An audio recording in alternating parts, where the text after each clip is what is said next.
Hari ni Mami ada nak buat ketik kuku. Lepas tu nak bagi ubat cacing, okay? Sebelum tu Mami nak tulis senarai nama yang baru punya sebab kita ada ahli baru. Iya, Nona nak keluar ke sayang?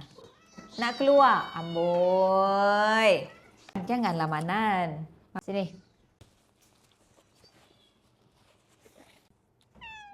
Tak, sekejap je. Kena ketik kuku.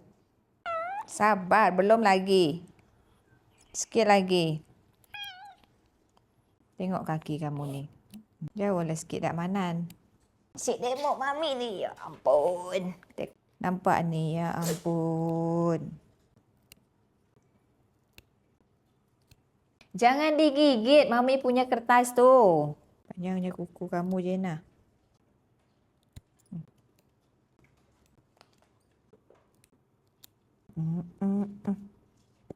Okey. Ya, ketik kuku dulu, okey? Kuku panjang. Mana ada kena, dek. Engkau ni menipu. Tak kenalah. Jangan nak menipu, Embun. Bismillahirrahmanirrahim. Settle masalah. Sibuklah Manan ni pun.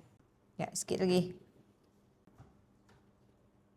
Manan.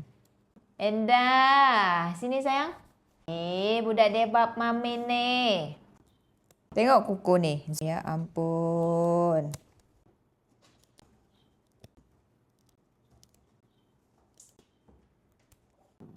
Berani nak marah kamu dengan kuku panjangnya.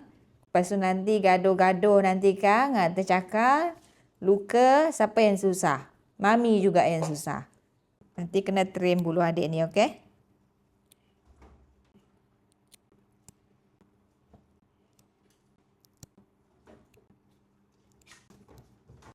Kamu pijat tai.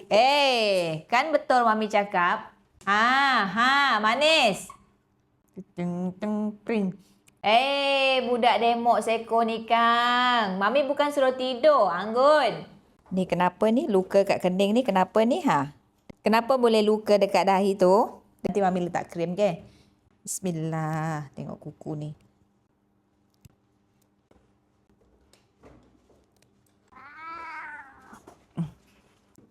Semua dah ketik kuku, Mami akan panggil nama seko-seko untuk ubat cacing pula.